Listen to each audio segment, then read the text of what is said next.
ॐ नमो नारायणाय ॐ नमो नारायणाय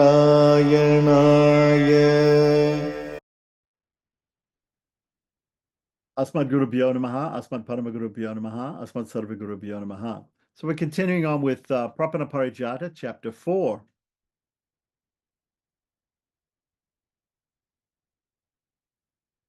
Chapter 4 on serving the Guru. Text 1.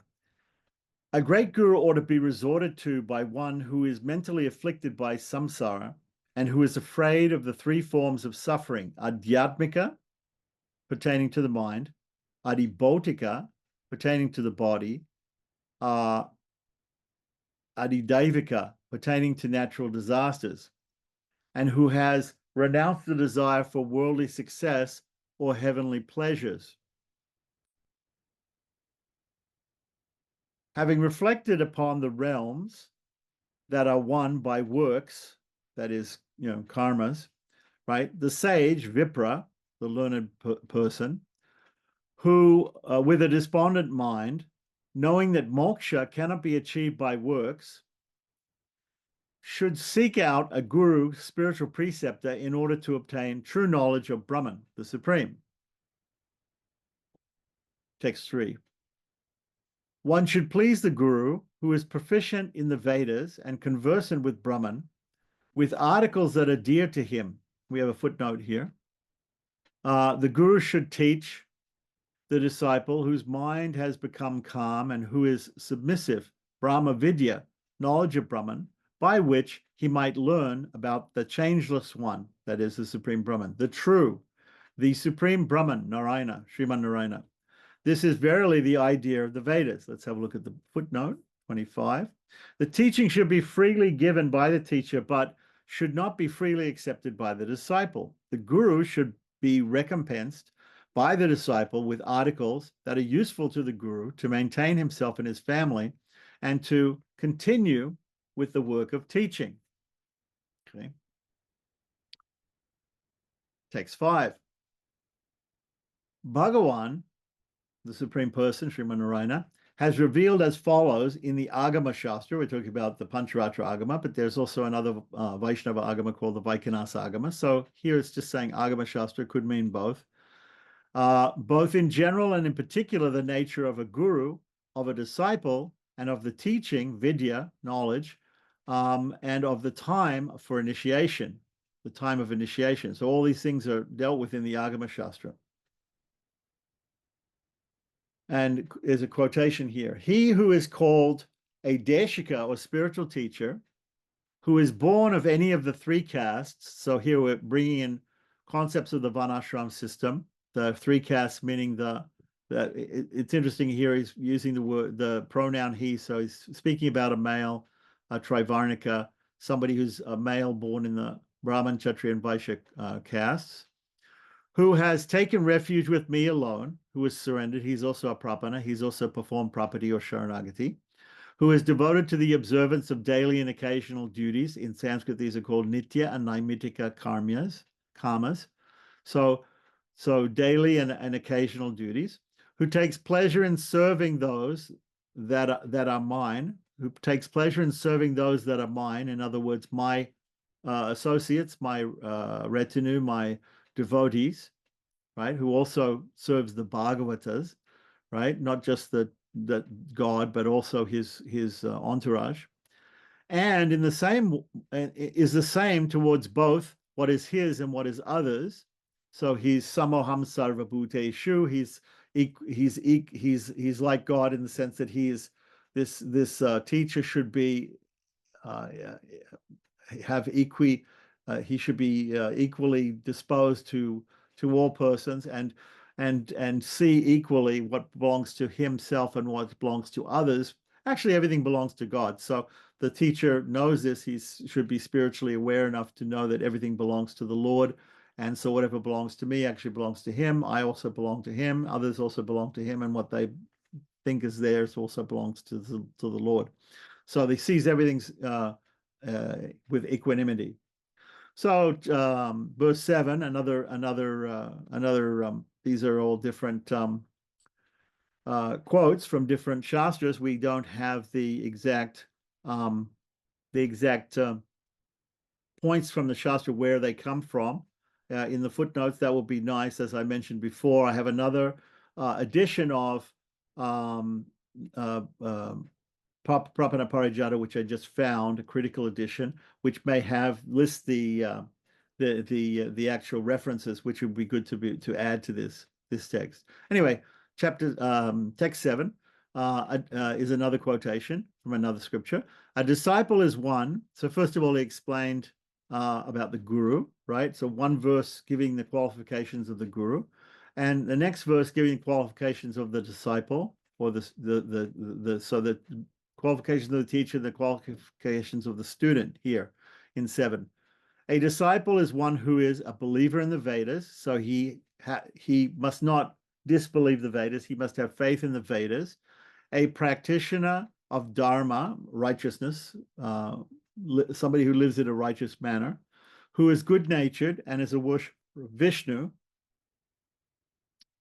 So he's a Vaishnava, and who is profound, Gambhira, clever, Chaturaha. Chaturaha means fourth. So clever, I'm not sure what that means, clever. Profound, clever, and dhira, courageous. Here is translated dhira as courageous. Dhira could have some different meanings.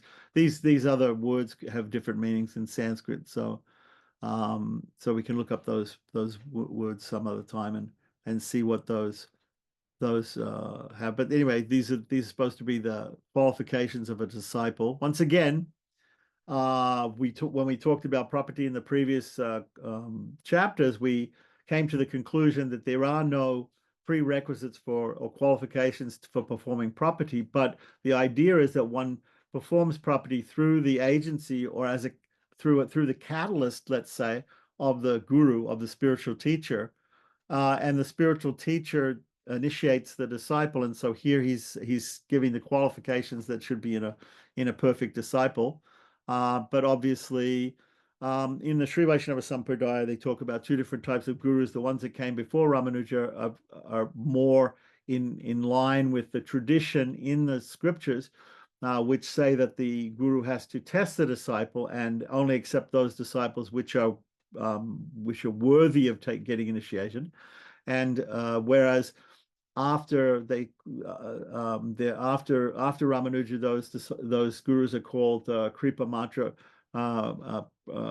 acharyas, who actually, out of their mercy, out of their compassion, initiate anybody that without looking at their qualifications or disqualifications, who approaches the teacher. So there's different types of gurus. Here we're talking about well, the qualification of the guru didn't mention about that, but the qualification here that he's giving for a disciple mentions that he has to have some certain qualifications. Anyway, moving on. So verse 8, this mantra, meaning the Dwaya mantra, because the Dwaya mantra is what we're talking about here as being the essence of property or Sharanagati, the mantra of surrender, needs no favorable circumstances of time and place, no auspicious star, no accessories like holy places and objects and the like, and no program of repetition or purusharana or daily recital. Okay, so this is very important. So because up here in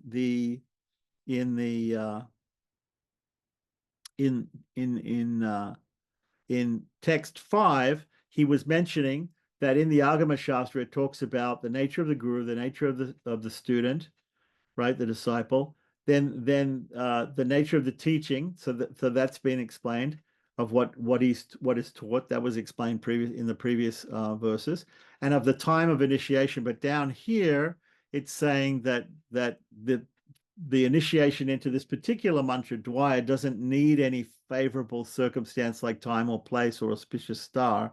So the timing can be at any time. So property can be performed at any time. No accessories like holy places or objects and the like, and no program of repetition after the initiation into the mantra. No repetition is needed, no daily recital is needed, which unlike, so all of these things are different from the normal system of initiation into a mantra or mantropadesh, or the instructions which are usually given in mantra shastra for obtaining a mantra and using a mantra and getting perfection of a mantra. So all of these other ideas of the time, place, and circumstance, the particular star under which the initiation takes place, and in a particular holy place, and with certain rules and regulations to chant in so many times or in so many different ways, to do purascharana by offering offerings into the fire, or feeding of Brahmins, or offering of tarpanas, water libations, or japas, recitation of the particular mantra to get the perfection of the mantra. So Dwaya doesn't have any of those things, and that is the mantra we're talking about here, because that's the mantra of property, the mantra of Sharanagati, or surrender. So text 9, saluting the Guru with any of the prostrations, commencing with that of the three. There's a footnote here, 26. The three types of prostrations are simply bending down and touching the feet of the Guru, or lying or the ground in front of him, kneeling down and touching the forehead and joined palms to the ground, or lying full length on the ground with joined palms extended towards the Guru. So we have the Panchanga Pranam, and we have the Sashtanga Pranam, the Astanga Pranam with 8 limbs of the body, lying down, which is sometimes called Dandavat, like a stick. Lying down is one way. Kneeling down and touching the forehead, or just bending down and touching the ground in front of the Guru or his feet. These are the 3 types of prostrations in footnote 26. The disciple shall receive the king of mantras, even like a penniless person who is eager to possess a treasure. Okay, so the disciple should be eager to get this mantra, the Dwaya mantra, which is the essence of property, the essence of surrender to the Lord. Sriman Narayana. Okay. Verse 10. The Guru shall first teach him the lineage of Gurus, the Guru Parampara, and having made him pronounce the Dwaya mantra in its entirety, shall teach him about the theory of property. So some of these things are done today, and some of these things are sometimes not done today. But here's Nadaduramal Vatsavardacharya. He's saying this is the proper way of the Guru instructing the disciple in the Dwaya mantra.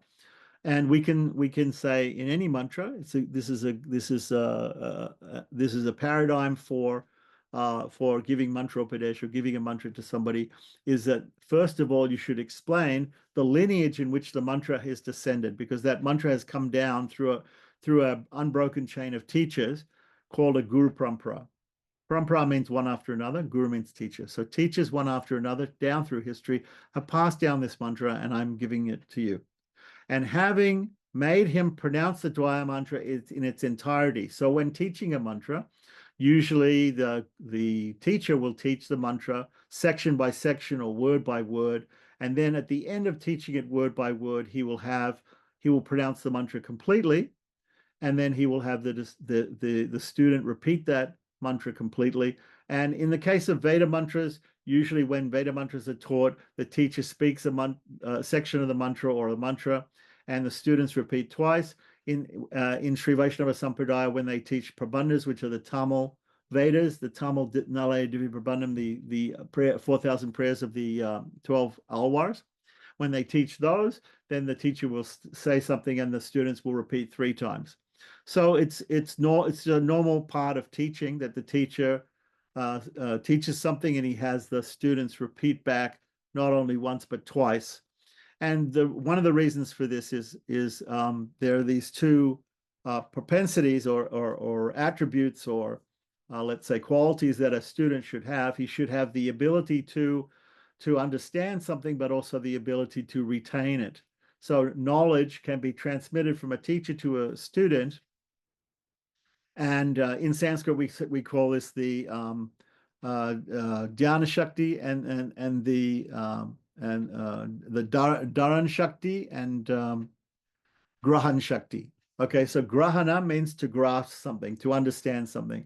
And dharana means to carry something, right? So both are needed for learning. So when we want to learn something, not just a mantra, but when we want to learn anything at all, we have to, first of all, understand it. We hear it from, so we go to class, we hear something from the teacher. So we understand it in class. The teacher asks us, did you understand that? And we tell the teacher something, he gives us some problem to solve, and we use that knowledge to solve the problem. And then he says, yes, you've understood it, like that. So in class, you understood the whatever the teacher was teaching. Then when you leave the class, though, you have to remember that when you next come back, if you go for vacation and you come back or something like that, the teacher may ask you again, what did I teach you in the last class? And if you don't know that, then you're unable to carry that knowledge with you, then that's also useless. So you have to, in order to actually learn something, you not only have to grasp the meaning of it, but you also have to be able to retain that knowledge. You have to be able so you have to have Grahan Shakti and you have to have Dharan Shakti. All right, so then verse 11. So very good that he pointed that out.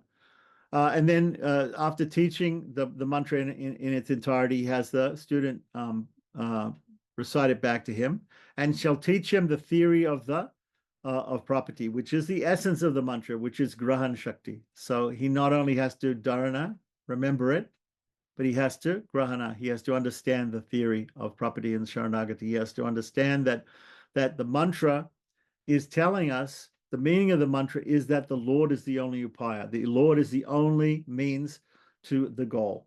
The Lord is the goal, and he's the upaya, and he's also the upaya, the means to the goal. So it's very important that he knows both. Now, sometimes today, or even in the case of Ramanuja got some mantras from his guru, and his guru actually suggested, or he found out that he should find out more deeper meanings from another guru, a jnana guru or shiksha guru, a person who is going to explain more. So sometimes the initiating guru, which is sometimes called in Sanskrit the diksha guru, right? The one that gives the mantra doesn't fully explain, because sometimes some mantras have volumes and volumes and volumes of understanding about them. They're very, very important mantras, like this Dwaya mantra.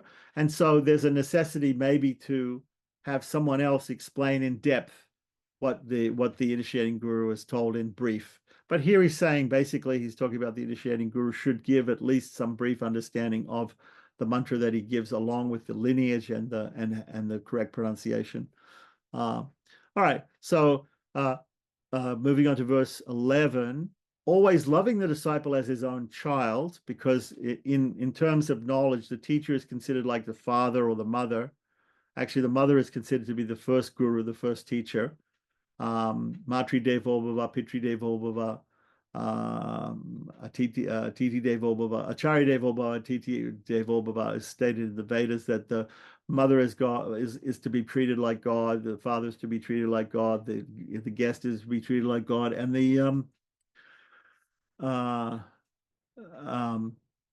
guru, the teacher, is to be considered like God. So they're all to be worshipped on the same level, because they're all giving this knowledge which can help the child or the student to transcend and to reach the goal, which is the Supreme Lord. So always loving the disciple as his own child, the guru becoming focused shall teach him everything he knows without any limiting conditions, or upadi. Upadi means a barrier or a limiting condition. So that the teacher should teach everything that he knows to the students, like that. So that's interesting, because there are examples of teachers, of course, who have held back and certain teachings from students, and so here he's saying, especially with this idea of property and surrender to the Lord, because this is such an important teaching, everything should be given and nothing should be held back by the teacher. So text 12 and 13, with compassion and without the expectation of reward, the teacher or the guru shall instruct the disciple or student who is peaceful in the teachings of the Upanishads, which foster belief, vishwasa, right, faith, and wisdom, jnana, and other spiritual teachings suitable to the disciple's state of mind. Text 14, the disciple should give honorarium or dakshina to the teacher, that is a sacrificial fee, a payment to the guru, right, as much as he can, and as is ordained in the scriptures, in the Shastras. He shall worship him at suitable times, whatever they are. Normally the worship of the guru is as much as every day we remember our lineage, and as much as we say Asmat Guru Bhyo Namaha, Asmat Parama Guru Bhyo Namaha, Asmat Sarva Guru Bhyo Namaha, and then we continue on with what is called the Vakya Parampara, and we mention Srimati Ramanuja Namaha, Srimati Parankushadasa Namaha, etc., and we give all the lineage of our particular lineage, whatever it is, whatever sampradaya, all the different sampradayas in Hinduism and Vaishnavism do this, that everybody remembers their teachers, their lineage of teachers, and usually it's done every day in the morning, and that we should start out the day in that way, and then we consider everything that we do that day to be a service to God and a service to the teacher, and that we act as a tool of our teacher to perform this service of God. He shall worship him at suitable times and do what is beneficial to him for him. Text 15 and 16. Also, the treatise of the Pancharatra known as the Jaya Samhita. Jaya Samhita refers to the Jayakya Samhita, it's usually called. But anyway, Jaya Samhita proclaims the glory of God as follows. So here we have a comment from the Jayakya Samhita of the Pancharatra Agama. Guru alone is the supreme Brahman. Guru alone is the highest wealth. Guru alone is the supreme wisdom. Guru alone is the highest object of devotion. Guru alone is the highest desire. Guru alone is the highest God. That's a very nice praise of the Guru coming from Jayakya Samhita. Because he is the teacher of Brahman, or the Supreme, Sriman Narayana, he is the greatest of all teachers and should always be worshipped, revered, and praised. With love, one shall meditate on him internally, repeat his name, Srimati Ramanujaya Namaha, and bow to him in obeisance. With pleasure, serve and worship him, with the thought that he is both the means and the end. Take refuge with him alone. Okay, so this is interesting. This speaks about one of the, in Pila Lokacharya has a book called Artha Panchaka, right, which means that there are 5 divisions of 5 things. In there are 5 methods of 5 upayas, 5 methods of liberation, one of them being property, and the other one being acharya abhimana or acharya property. So surrender to the acharya, to the guru, to the teacher, the spiritual guide, right, is also considered to be so great that it can even be considered as a separate method of attaining the goal, liberation, like that. So here we're talking about guru bhakti being, or guru property, surrender to the guru as being an end in itself or a means in itself, right, to liberation. Text 19. This is approved of by all the Vedas and by all the Shastras, scriptures. An intelligent person should regard the teacher of the Dvaya mantra in this way, the Dvaya mantra in this way. So normally in Sri Vaishnava Sampradaya, 3 mantras, at least 3, but maybe sometimes more than 3 mantras are given at the time of Panchasamskar or Samashrayanam, the Pancharatric initiation, and they are the Astakshara mantra, the Dvaya mantra, and the Charma Sloka of Lord Krishna, which is Bhagavad Gita 1866. So these 3 mantras are usually given. Sometimes people also give the Varaha and the Varaha Charma Sloka from Varaha Purana, and the Rama Charma Sloka from Valmiki Ramayana also. But in any case, at least those first 3 are given, and so the Dvaya mantra is given along with some of these other mantras normally. But here he's saying that these whatever he said he's applying basically to the teacher of the Dvaya mantra only, and it applies to teaching of other mantras as well when it's a general instruction.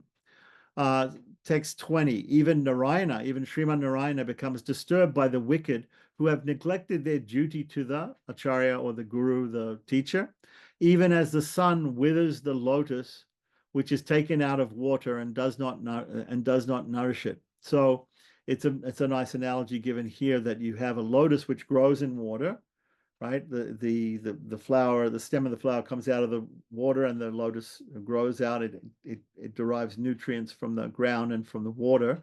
If you take the flower out, and because of the sun, it's able to grow big and nice, and blooms. And if you take it out of the water, or here, if you take the student away from the teacher, or away from his duty to the teacher, it withers like a flower that is taken out of the water and is kept simply in the sun. It'll wither and die like that. So that's a very nice analogy. Text 21. He alone and none else is considered a disciple who utilizes his body, wealth, knowledge, home, actions, qualities, and vital energies for the service of his teacher, his guru. That's nice. So text 22, the one who considers the icons, the deities of Vishnu, of Sriman Narayana, as merely metal objects of art, right? Or stone, let's say. And one who regards the guru as an ordinary human being, the teacher as an ordinary human being, both of them fall into hell. There is actually some, I believe, Puranic statements like this, that one should not feel that the Acharya is an ordinary human being. He should treat him, with great respect and with equal deference to the Supreme Person. And similarly, in a similar way that one treats the deity in the temple or the icon of Lord Vishnu or Sriman Narayana as Sriman Narayana directly. So text 23, the Acharya or the teacher is defined as one from whom the general and specific teachings on the eternal Dharma are obtained. The eternal method, the eternal practice are obtained. He should never be deceived in any way whatsoever. So that's nice. Another explanation of the word guru is given in verse 24. The syllable gu is indicative of darkness meaning or ignorance, right? And ru is dispelling it or means light. So by being the dispeller of darkness or ignorance, he is known as guru. So this is also a statement here coming from the scriptures saying that the word guru means one who takes one from darkness of ignorance to light. So sometimes there's a famous verse from Guru Stotram, Agyana Timirandasya Gyananjana Shalakaya Chaksurun Militam Yena Tasmai Shri Gurave Namaha. That I offer my obeisances to that Guru who has taken me from the darkness of ignorance to the light of knowledge, like that. Timirandasya means that I was like I'd fallen into a well of ignorance. I'd fallen into a well. When you fall into a well, you're in the darkness, you're down the bottom of a hole, and you can't find your way out, and somebody comes and picks you up from that well. That is the guru, that is the teacher. Text 25. The sage Manu, famous for Manu Samhita, Manu Smriti, also says that the giver of the mantra should be worshipped even though he be a youth. So sometimes we think a teacher should be old. He should be an old person. He has a lot of knowledge because he's old, he's wise, like that. But even a young person who has this knowledge or has been given the Dwaya mantra, he can give the Dwaya mantra to others, and he can be considered as a great teacher like that, even though he's very young. And it is also laid down that among priests, seniority arises from knowledge of the meanings of the Veda. So there's different ideas that amongst anyway, it's going to be spoken of later on, but the different ideas of seniority amongst persons is going to be explained. There's an idea of seniority amongst different types of people. So here, text 26, the child of Shukracharya. Shukracharya was the Acharya or the teacher, the guru of the gods, of the Devatas. And the son of Angiras taught his father Vedic lore. So while teaching them, he addressed them as children. So when the teacher teaches you, even if you're older than the teacher, because he's teaching you, he's taking the position more like a father, and you're taking a position more like a child. So text 27, they became angry because of this, and asked the devas or the devatas what it meant. And the devas came and told them their child had spoken properly. So text 28, even though he be a child, a Vipra or a priest who studied the Vedas, right, has the privilege of age. And even after giving the mantra, he becomes a father. Only an ignorant person is called a child, and the giver of the mantra a father. So these are the definitions of child and father in the same way as teacher and student, like that. So text 29, not by old age, not by gray hairs, not by wealth, not by connections, have the rishis taught these dharmas, these acts of righteousness, so these different activities of righteousness. He who has learned the scriptures, the shastras, from an unbroken line of teachers, anuchana, is our guru, or is our teacher. Text 30, amongst Vipras or Brahmins, the seniority is from knowledge. So one who has more knowledge is considered more senior than the other. Amongst Kshatriyas or military or political figures, right? That is from valor, one who is brave. The bravest one is considered the most senior one amongst the Kshatriyas or the fighters, right? The army. Amongst the Vaishyas or the mercantile community, the business community, the seniority is from wealth. The greatest people are the people who have the greatest wealth. They're considered the most senior. And amongst Shudras or workers, the workers alone, it is because of simple age, having people seniority in terms of years lived.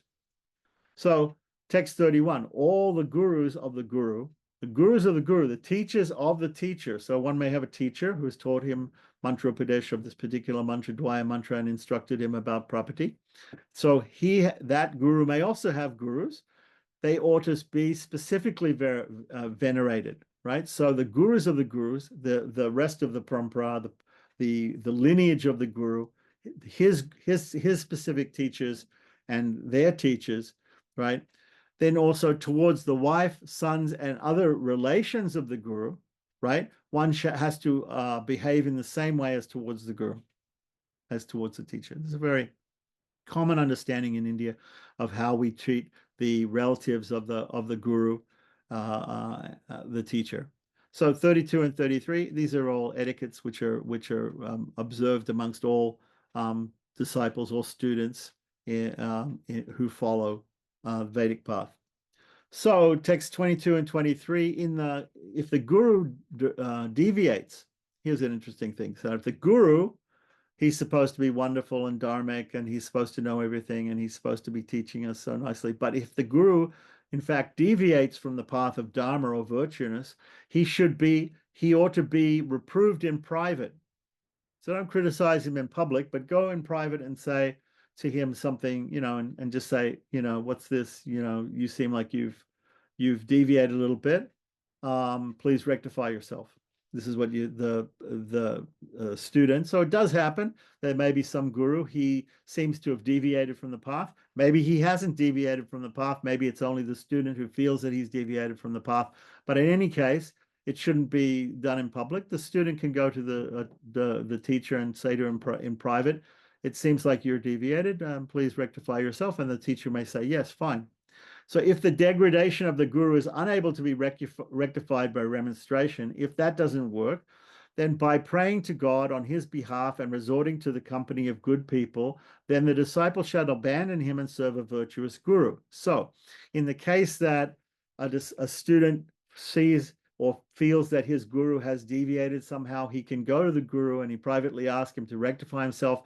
If he doesn't do that, then the student should pray for the rectification of his guru, and he should then resort to the company of other good people who have not deviated, right? And then the disciple should abandon that guru finally, right? It doesn't mean that he abandons the initiation or abandons property or abandons all the doctrines of the guru, but abandons that particular person because he may have deviated in some way, either morally or doctrinally, right?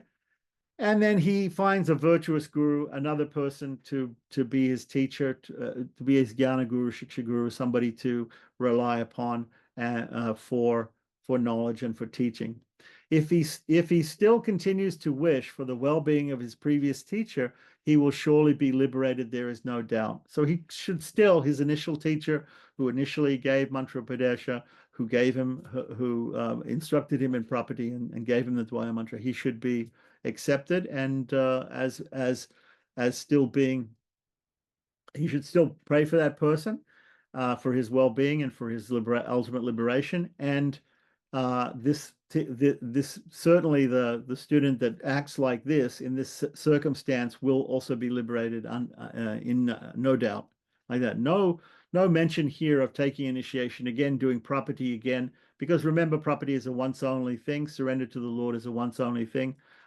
If there any mistake is made by the teacher or the student after property, then we can the initial property can be remembered again as a prayaschitta. Some people, this is another difference between the northern acharyas and the southern acharyas. The northern acharyas may say there might be some prayaschitta that somebody has to do if he or his teacher has done something wrong or deviated in some way.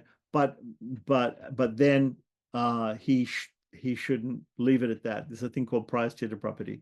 In the southern acharyas' opinions and doctrines, then there could be no prayaschitta, there could be no trying to do property again or surrender again. Surrender is a once only thing, and therefore, in order to do prayaschitta or atone for any deviation, either the guru or the student has to simply remember the time that they did that one time surrender to God, and that remembrance itself is enough to clear away all the problems from deviation. So text 34, if the disciple strays from the path of duty, the teacher should strenuously prevent him. So the last verse was talking about, verse 33 was talking about if somehow or other the teacher deviates a little bit. Now here we're talking about when the student may deviate a little bit, then the teacher should prevent him strenuously, should really try to prevent him. He shall pray to the lotus feet of Lord Vishnu for the rectification of the disciple, of the student. Text 35, he shall also encourage the Bhagavatas, that means other devotees of the Lord, to be gracious to him, to that student, while he himself shall do everything in his power to uplift his student. In case he is not rectified, the student, in other words, in case the student is not rectified, then one should refrain from talking to him and socializing with him. So an acharya or a teacher, a guru like that, who has a wayward disciple, a prodigal, like a father with a prodigal son, who has a son that leaves home and doesn't care for the instructions of the father. So similarly, the acharya or the teacher who has a wayward student, if he can't be rectified by constantly trying to rectify him, then he should refrain from talking to him and socializing with him. Just keep his distance from him, like that, and hope that and pray to the Lord Sriman Narayana that he becomes rectified, his student becomes rectified. Text 36 and 37. One should not exuberantly express one's affection for the guru or teacher in his presence. So don't be overly excited or express your affection for the acharya or for the teacher in his presence. Wherever detraction and disparagement of the acharya or the teacher is heard, the disciple shall either close his ears or leave the place immediately. Immediately leave the place. Right. So this is just telling the students to be equipoised, to be very, very, very stoic in their nature in regards to their teacher. They should worship and they should adore their teacher, and they should serve their teacher, but they shouldn't be too overly affectionate or exuberant in his presence. Neither should they listen to any criticism from him about him.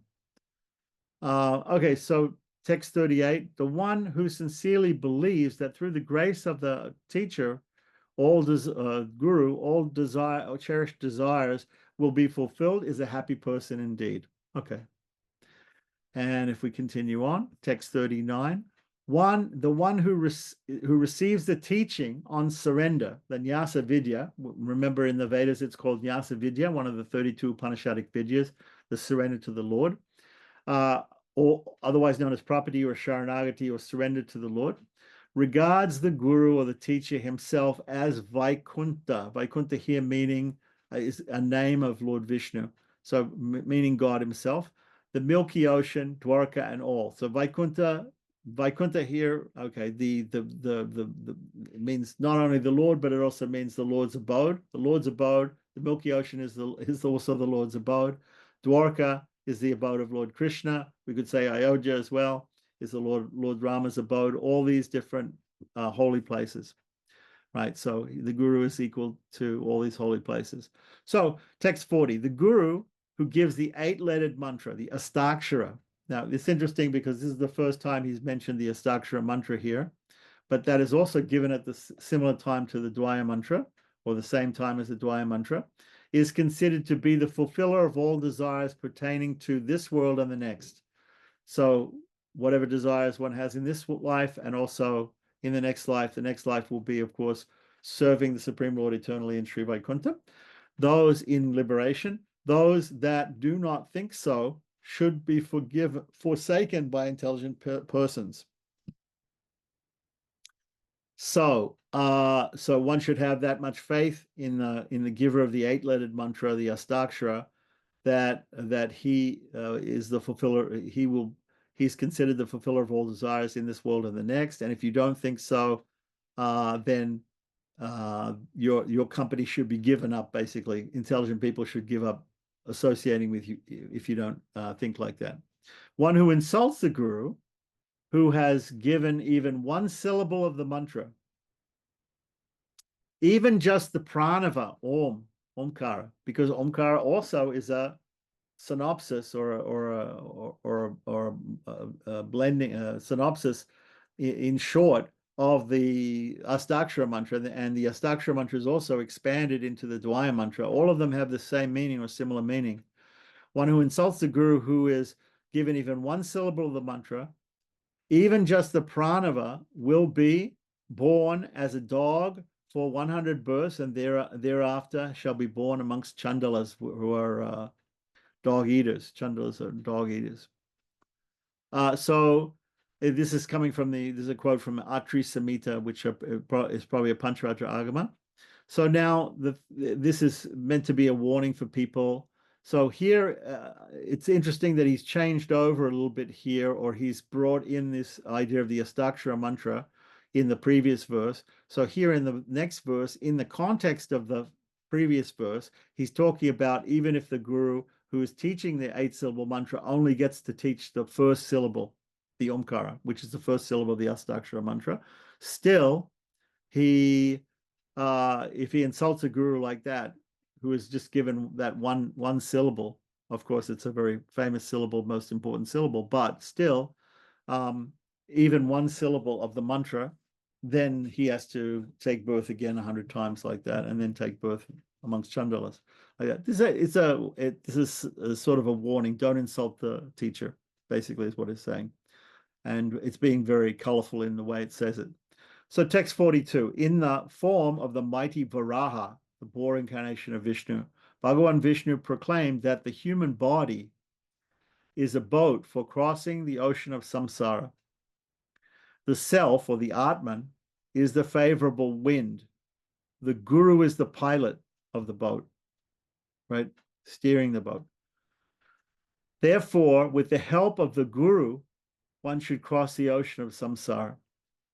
So Varaha is saying that the body is a boat, and crossing the ocean of birth and death and rebirth, cycle of rebirth. The self, the Atman, the soul, is the favorable wind that pushes the boat. The guru is the pilot that pilots the boat.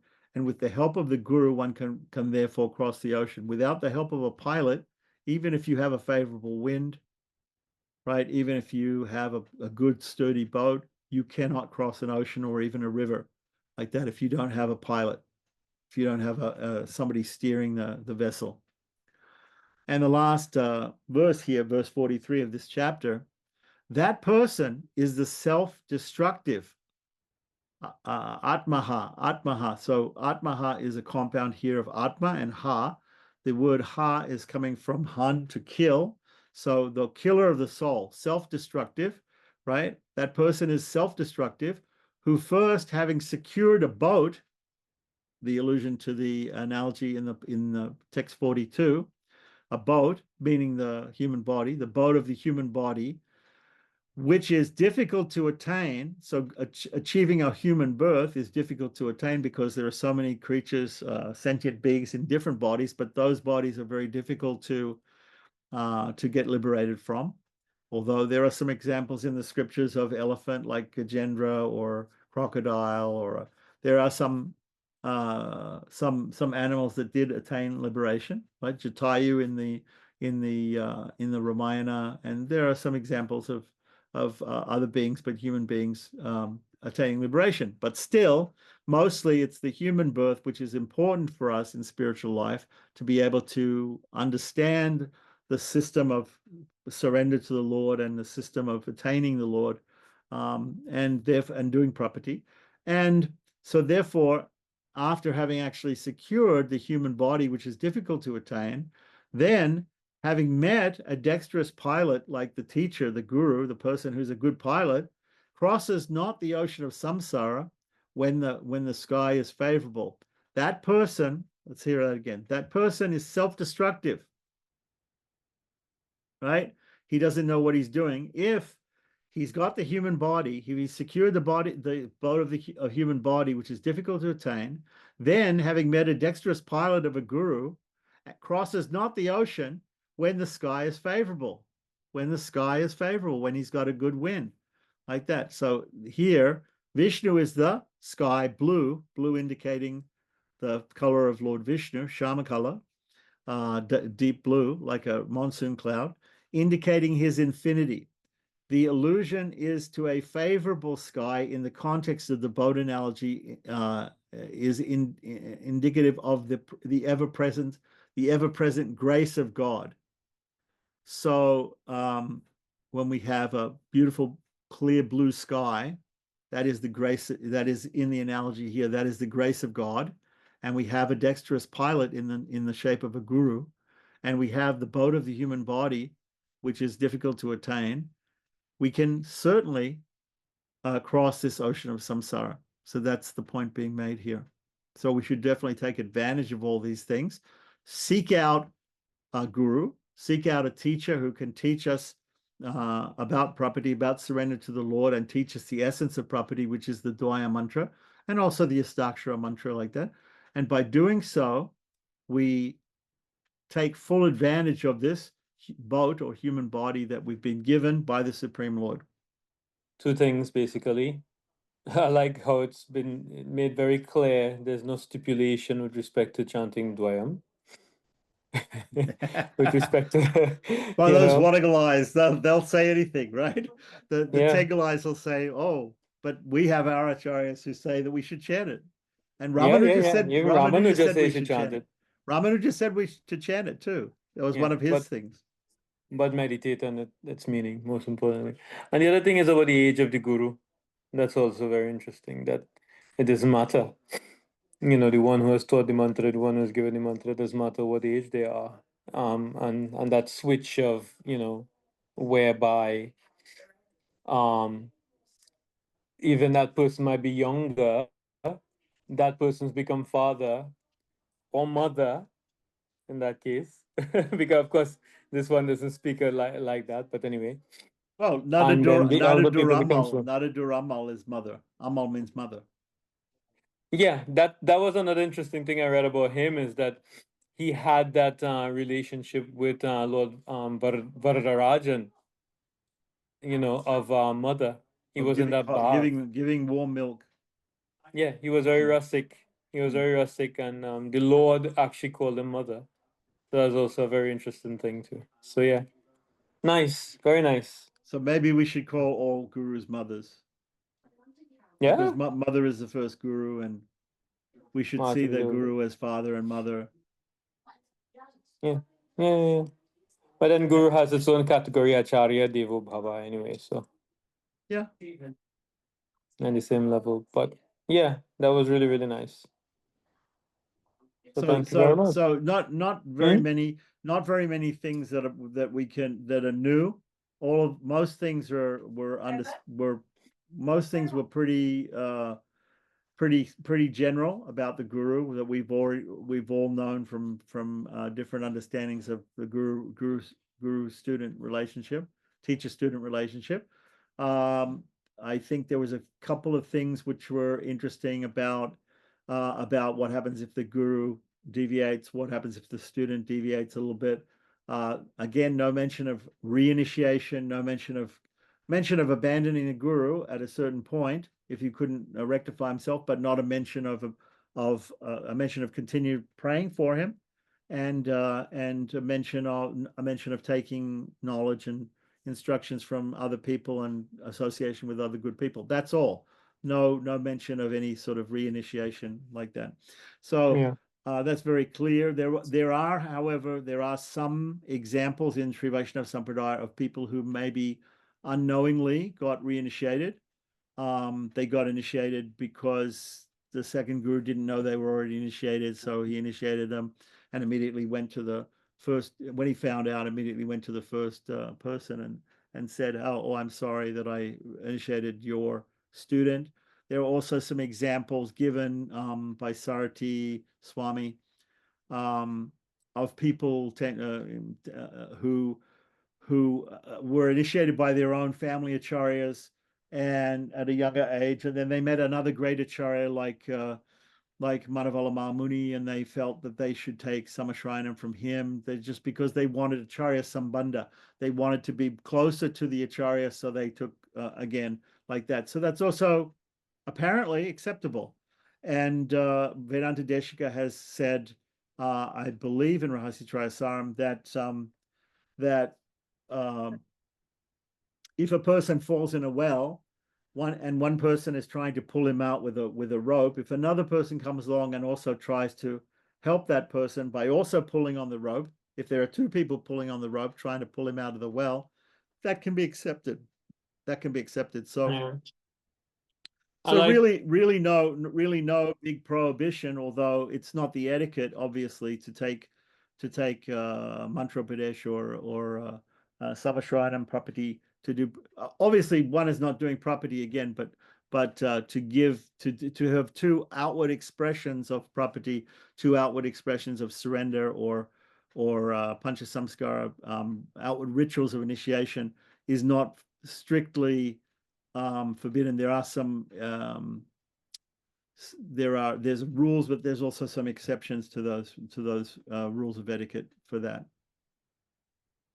Yeah, I always like the story you told about Kurat Alwan and his His children, his yeah. Prasharbhatta and Vedavyasa Bhatta, when they were born, he felt that the need for them to immediately hear the Dwaya mantra, immediately to be initiated and hear Astakshara and Dwaya mantra from Ramanuja, who was his guru. So he said to Ramanuja, I'll bring immediately the babies. They've just been born. And usually the babies will stay in the Sutika Griha. They'll stay in the delivery room, for 10 days with the mother resting until they're able to come out. And then, and Ramanuja said, just let's do everything normally. When in 10 days, when they can come out and they can see me, and I can, if you really want them to do property, if you really want them to surrender and to get mantra pradesh initiated immediately, then we can do it that time, like that. But Quresh couldn't wait. He thought, no, immediately. My duty as a father is to get my children, give my children the best opportunities, and they have to surrender to the Lord immediately. So they have to have the mantra from Ramanuja. So he then went to get them, and Ramanuja said, okay, bring them. But on the way, he thought, what happens if on the way something happens to them? So he gave them the mantras on the way, like that. It's a very interesting story. Of course, all these stories are meant to teach us something. It's not that we should think that, I'm on the way to my initiation ceremony, but what happens if I can't make it? So, I'll ask the person next to me who is initiated to initiate me, because I'm afraid I won't make it. So no, I mean, it's not that we should take these things as literal things to imitate, but we should take the essence of them. We should understand the lesson which is being taught here by the story is the importance of surrendering to the Lord sooner than later, right? And one of the problems that we see also, but we mentioned about Northern Acharyas, is that they have set up a situation where in their lives a lot of people who are following the Northern Acharyas have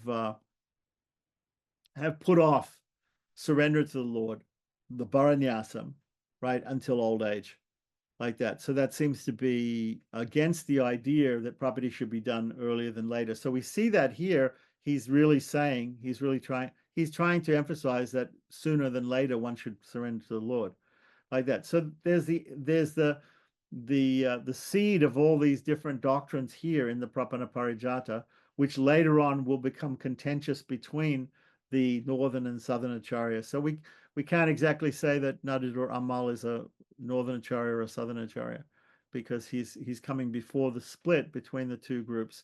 And so, but we can see that he's preaching some aspects of that will later become doctrines of the Vadagalai Sampradaya, and some that will be doctrines of Tengalai Sampradaya, of the Northern and Southern Acharyas.